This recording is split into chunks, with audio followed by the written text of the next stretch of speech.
आज की भागदौड़ की जिंदगी में सुकून के दो पल बिताने के लिए लोग अक्सर अपनी फैमिली या दोस्तों के साथ मॉल या रेस्टोरेंट की तरफ निकल जाते हैं। नोएडा की एक कंपनी में काम करने वाले ब्रजेश राय भी दिन भर की थकान को दूर करने के लिए काम के बाद अपने 5 दोस्तों के साथ एक मॉल में स्थित रेस्टोरेंट में चले जाते हैं। इस बात से अनजान कि इन 6 दोस्तों में से एक दोस्त की ये आखिरी शाम है। सभी दोस्त जमकर पार्टी करते हैं। यहाँ तक सब कुछ ठीक चल रहा होता है, तब यहाँ एक छोटी सी घटना घटती है और इस छोटी सी घटना का अंजाम इतना भयानक होता है कि किसी ने कल्पना भी नहीं की थी। तो आखिर वो घटना क्या थी और इस पूरी कहानी की शुरुआत कैसे हुई, आइए जानते हैं सब कुछ इस वीडियो में। यकीन मानिए, वीडियो देखने के बाद न सिर्फ आपको दिल दहला देने वाली कहानी के बारे में पता चलेगा, बल्कि जिंदगी की एक बड़ी सीख भी मिलेगी। तो वीडियो में आखिर तक बने रहें। इससे पहले अगर आप हमारे चैनल पर पहली बार आए हैं तो इसको जरूर सब्सक्राइब करें। ये पूरी कहानी ब्रजेश राय नाम के एक व्यक्ति की है। ब्रजेश राय बिहार के सिवान के रहने वाले थे। उनके पिता का नाम श्रीकांत राय था। ब्रजेश के बड़े भाई इंडियन एयरफोर्स में थे और ब्रजेश नोएडा में ही एक बड़ी कंपनी में काम किया करते थे। उनकी पत्नी पूजा भी नोएडा के एक स्कूल में टीचर थीं। ब्रजेश और पूजा बस 4 महीने पहले ही नोएडा में शिफ्ट हुए थे।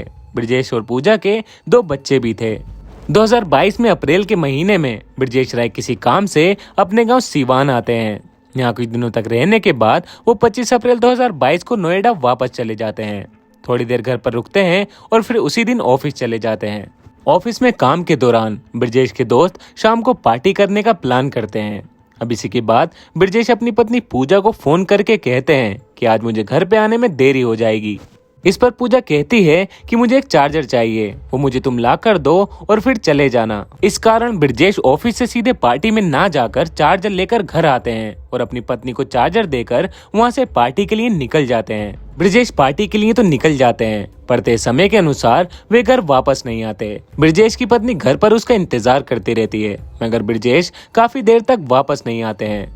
पूजा ब्रजेश का इंतजार करते करते लगातार उसके नंबर पर कॉल करती रहती है, मगर उसके फोन का कोई भी जवाब नहीं मिलता। पूजा की बेचैनी अब बढ़ती जा रही थी। अब पूजा ब्रजेश के दोस्तों को भी कॉल करती है, मगर कोई भी दोस्त फोन नहीं उठाता है। मगर जब पूजा लगातार फोन करती रहती है तो एक दोस्त फोन उठाता है और पूजा से कहता है कि अचानक ब्रजेश की हालत खराब हो गई है, अब जल्दी से नोएडा के सेक्टर 41 में स्थित प्रयाग हॉस्पिटल आ जाएं। पति के हॉस्पिटल में होने की बात सुनकर पूजा बुरी तरह घबरा जाती हैं और भागते हुए प्रयाग हॉस्पिटल पहुंचती हैं। यहाँ पहुंचकर पूजा को जो नजारा देखने को मिलता है वो देखकर उसके पैरों तले जमीन निकल जाती है। ब्रजेश इस हॉस्पिटल में तो जरूर थे, मगर जिंदा नहीं मुर्दा। अब सब ये जानने की कोशिश करते हैं कि ऐसा क्या हुआ कि ब्रजेश की मौत हो गई, जबकि ब्रजेश को पहले से कोई बीमारी भी नहीं थी। नोएडा में ब्रजेश की कोई दुश्मनी भी नहीं थी और न ही ब्रजेश के शरीर पर कोई घाव के भारी निशान थे। अब ऐसे में समझना मुश्किल हो रहा था कि ब्रजेश की मौत कैसे हो गई। अब इस मामले में पुलिस की भी एंट्री हो जाती है। पुलिस अब इस केस की छानबीन शुरू करती है और जब दोस्तों से पूछताछ करती है तो कुछ बेहद ही हैरान कर देने वाले खुलासे होते हैं। खुलासे के मुताबिक ब्रजेश रोज की तरह 25 अप्रैल के दिन भी ऑफिस आते हैं। काम के दौरान ही दोस्तों के साथ पार्टी का प्लान बनता है और इसी के बाद काम खत्म करके ब्रजेश पहले तो अपने घर जाते हैं और फिर वहां से थोड़ी देर रुकने के बाद लगभग 7:30 बजे के आसपास नोएडा के मशहूर गार्डन गैलेरिया मॉल के लिए निकल जाते हैं। प्लान के मुताबिक ब्रजेश के 5 और दोस्त गार्डन गैलेरिया मॉल पहले ही पहुंच चुके थे। यहाँ आने के बाद सभी दोस्त मॉल में स्थित डल रेस्टोरेंट के एक बार में चले जाते हैं। यहाँ पार्टी का दौर शुरू होता है। इन लोगों की पार्टी काफी देर तक चलती है। पार्टी खत्म होने के बाद लगभग 11 बजे के आसपास एक वेटर इन लोगों का बिल लेकर आता है। बिल 7,400 रुपए का था। जब ये लोग बिल देखते हैं तो वेटर से कहते हैं कि इस बिल में एक्स्ट्रा पैसे जोड़ दिए गए हैं। उनका कहना था कि जितनी बियर हम लोगों ने मंगाई थी उससे कई ज्यादा पैसे इस बिल में जोड़ दिए गए हैं, इसलिए ये लोग बिल के पैसे देने से मना कर देते हैं और कहते हैं कि जाकर दूसरा बिल लेकर आओ। यहीं से अब बात बिगड़नी शुरू हो जाती है। वेटर बिल लेकर मैनेजर के पास जाता है और सारी बात बताता है। मैनेजर भी वेटर की बातों को सच मानते हुए बिल से एक भी पैसा कम करने से मना कर देता है। इस बात को लेकर ब्रजेश के दोस्तों और मैनेजर में कहासुनी हो जाती है। यहाँ पर एक दावा ये भी किया जाता है कि ब्रजेश के दोस्तों और मैनेजर के बीच कहासुनी बियर के एक्स्ट्रा पैसों को जोड़ने को लेकर हुई थी, बल्कि रेस्टोरेंट द्वारा बियर के अलावा बोतल के पैसे सर्विस चार्ज के नाम पर अलग से मांगे जा रहे थे। ब्रजेश और उसके दोस्तों ने इसी बात का विरोध करते हुए एक्स्ट्रा चार्ज देने से मना कर दिया था। बस यहीं से बात बिगड़ती चली गई। ब्रजेश के दोस्तों द्वारा दिए गए बयान के मुताबिक जब ये लोग रेस्टोरेंट को मनमाना पैसा देने से मना कर देते हैं तो मैनेजर और रेस्टोरेंट का बाकी स्टाफ इन लोगों के साथ काफी गलत व्यवहार करता है। बाद में बरामद की गई सीसीटीवी फुटेज के मुताबिक ब्रजेश और उसके दोस्त रेस्टोरेंट के स्टाफ से बहस करते हुए मॉल की गैलरी तक चले जाते हैं और यहाँ पर रेस्टोरेंट के स्टाफ के साथ बाउंसर भी मिल जाते हैं और ब्रजेश और उसके दोस्तों के साथ बदतमीजी करने लगते हैं। यहाँ पर दिखता है कि जब रेस्टोरेंट का स्टाफ और बाउंसर ब्रजेश और उसके दोस्तों के साथ बहुत ज्यादा बदतमीजी करने लगते हैं तो ब्रजेश अपना मोबाइल निकालता है और इन लोगों की हरकतें कैमरे में रिकॉर्ड करना शुरू कर देता है। बस यहीं से कहानी में दूसरा खतरनाक मोड़ आ जाता है। ब्रजेश के मोबाइल निकालते ही रेस्टोरेंट का स्टाफ और बाउंसर मिलकर ब्रजेश और उसके दोस्तों के ऊपर बुरी तरह टूट पड़ते हैं। ब्रजेश अपने स्तर से बचने की कोशिश करते हैं मगर एक साथ इतने लोगों के हमले के बाद ब्रजेश लाचार हो जाते हैं। मगर सबसे शर्मनाक बात तो ये थी, जब मॉल के लोग मिलकर ब्रजेश को मार रहे थे तो उनके पांचों दोस्त भाग खड़े हुए थे। कोई भी दोस्त ब्रजेश की मदद के लिए आगे नहीं आता है। फिर काफी देर बाद ब्रजेश के कुछ दोस्त लगभग 11:40 के आसपास अंदर आते हैं और वो देखते हैं कि ब्रजेश फ्लोर पर बेसुध पड़ा हुआ है। उसकी हालत देखकर उसके दोस्त उसको उठाने की कोशिश करते हैं और काफी बार उसको आवाज भी देते हैं मगर ब्रजेश किसी तरह की कोई हरकत नहीं करता है। इसी के बाद ब्रजेश का एक दोस्त पुलिस को कॉल करता है और थोड़ी देर में पुलिस भी मौके पर पहुंच जाती है और ब्रजेश की हालत को देखते हुए सेक्टर 41 में स्थित प्रयाग हॉस्पिटल में लेकर आती है।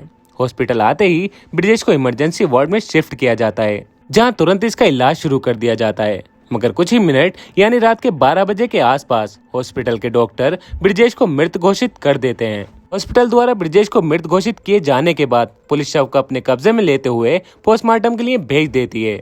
यहाँ ब्रजेश के दोस्त पुलिस में एफआईआर दर्ज कराते हैं जिसमें मॉल के रेस्टोरेंट तथा मॉल के बाउंसरों पर हत्या का आरोप लगाया जाता है। पोस्टमार्टम के बाद शव परिवार वालों को सौंप दिया जाता है तो शव को लेकर वापस बिहार आते हैं और यहीं पर ब्रजेश का अंतिम संस्कार कर दिया जाता है। इधर पुलिस इस मामले में अपनी जांच आगे बढ़ाते हुए मॉल स्टाफ से पूछताछ शुरू करती है और साथ ही सीसीटीवी फुटेज भी खंगालती है। मॉल स्टाफ की तरफ से कहा जाता है कि ये झगड़ा बार के अंदर नहीं हुआ है बल्कि इन लोगों की आपसी लड़ाई बाहर हुई है जिसमें यहाँ का स्टाफ नहीं बाहरी लोग शामिल थे। हालांकि जब पुलिस अंदर का सीसीटीवी फुटेज देखती है तो उसमें आपस में ये लोग लड़ते हुए दिखाई देते हैं। हालांकि ये फुटेज काफी क्लियर नहीं थी। बाद में पुलिस के हाथ मॉल की गैलरी की फुटेज लगती है और इसे देखने के बाद पुलिस सख्ती से पूछताछ शुरू करती है। पूछताछ के बाद बार के स्टाफ और बाउंसर समेत 7 लोगों को गिरफ्तार कर लिया जाता है। हालांकि पुलिस ने हत्या के मामले में 9 लोगों की पहचान की थी जिनमें 7 की गिरफ्तारी हो चुकी थी।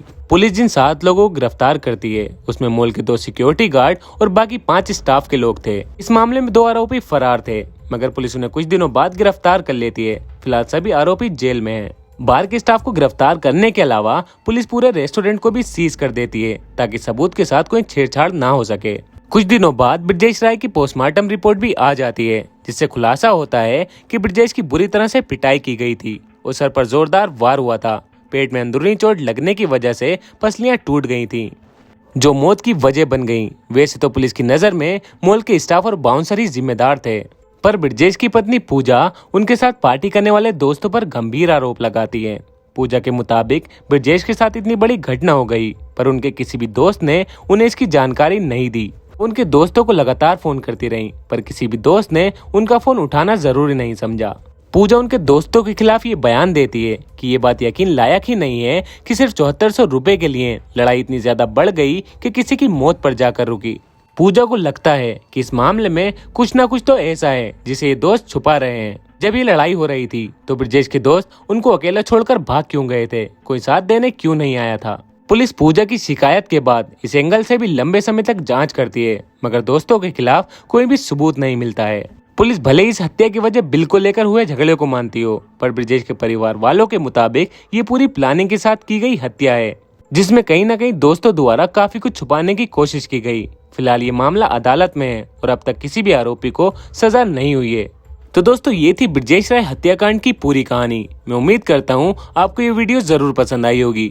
अगर वीडियो पसंद आई है तो आगे ऐसे नई वीडियोस के लिए आप हमारे चैनल को सब्सक्राइब भी कर सकते हैं।